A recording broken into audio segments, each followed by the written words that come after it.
El 17 de mayo de 1980, en un remoto pueblo de Perú, un pequeño grupo de personas quemaba las urnas de votación de las elecciones que se celebraban al día siguiente. Entonces, pocos peruanos sabían quiénes estaban detrás de aquel acto y a todavía muchos menos les importaba. 4 décadas y decenas de miles de muertos después, pocos en el Perú pueden decir que no hayan escuchado su nombre y muchos menos que hayan logrado olvidarlo. Sendero Luminoso, cuando Perú se ahogaba en sangre. Sendero Luminoso fue fundado por Abimael Guzmán, un profesor universitario de filosofía en 1969 en Ayacucho. Al contrario que otros movimientos insurgentes en América Latina, muy influenciados por la Revolución Cubana, el germen senderista hay que buscarlo muchos kilómetros más allá, en China. El principal ideólogo de Sendero Luminoso visitó aquel país en plena revolución cultural y vio en el maoísmo un modelo de sociedad para el Perú.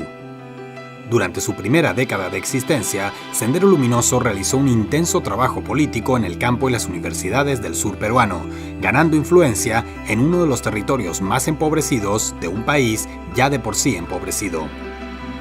En 1980, ya con unos 500 integrantes, el grupo inició sus acciones armadas en un momento histórico poco propicio para sus objetivos. Por un lado, China iniciaba un período de reformas que la alejaría de muchos de los postulados del referente político internacional de los senderistas, Mao Zedong, y por el otro, el Perú volvía a las urnas tras 12 años gobernado por una junta militar.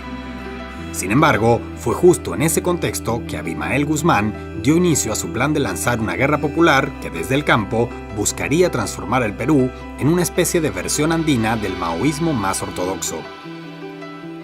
Apoyándose inicialmente en el elevado descontento provocado por los niveles de exclusión casi feudales del campo peruano, Sendero Luminoso pronto se hizo fuerte en Ayacucho y otras zonas del interior, llegando a controlar territorios enteros. Mediante el uso de la violencia más extrema contra policías o representantes del Estado, la agrupación buscaba provocar una reacción indiscriminada del gobierno, que sumaría más personas a su causa entre las víctimas de la represión. Desde Lima, el gobierno central percibió el fenómeno como un problema de campesinos que no les incumbía, y cuando quiso enfrentarlo, además de tarde, lo hizo recurriendo en demasiadas ocasiones a la violencia indiscriminada. Precisamente la gasolina que buscaban los senderistas para justificar su levantamiento armado. Las autoridades, además de puntuales incursiones militares, armaron a organizaciones de autodefensa campesinas, las llamadas rondas. Así fue como tanto los senderistas como el gobierno pusieron al campesinado peruano en el epicentro del conflicto, como sus principales víctimas y verdugos. En marzo de 1983, un grupo de ronderos lapidó y quemó vivo a un comandante senderista en la localidad de Lucanamarca.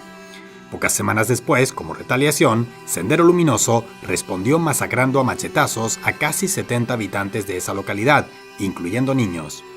Matanza que fue justificada por el líder senderista, sosteniendo que había que demostrar que su movimiento era un hueso duro de roer y estaba dispuesto a todo, a todo.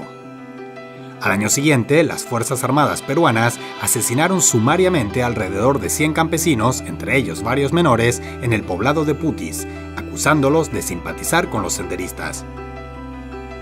Durante 10 años, las masacres y la retaliación de una masacre con otra se sucedieron entre sí. El sangriento conflicto comenzó a inclinarse del lado del gobierno cuando Sendero Luminoso arreció su acoso contra la capital, que comparativamente al campo se había visto menos afectada.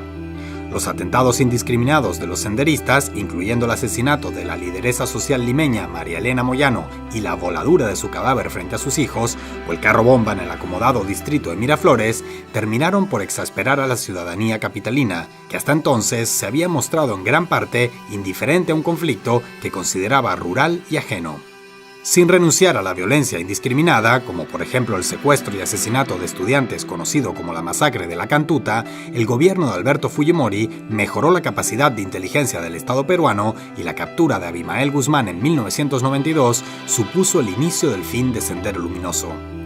Apenas un par de años después de haber tenido a la capital prácticamente acorralada, los remanentes del senderismo apenas controlaban una zona remota y despoblada en alianza con el narcotráfico en el Apurímac, donde hoy permanecen activos, pero sin ninguna posibilidad de expandirse. El saldo del conflicto armado interno, según la Comisión de la Verdad y Reconciliación, fue de casi 70.000 víctimas, de las cuales la mitad corresponden a acciones de Sendero Luminoso y la tercera parte a agentes estatales. El 80% de los asesinados durante ese periodo vivía en el campo y hablaba quechua u otros idiomas indígenas como primera lengua. Sin duda, las principales víctimas de aquella larga etapa de violencia fuera de control, y todavía hoy, las voces que menos se escuchan en medios y partidos cuando en medio del fragor político peruano se habla de ella.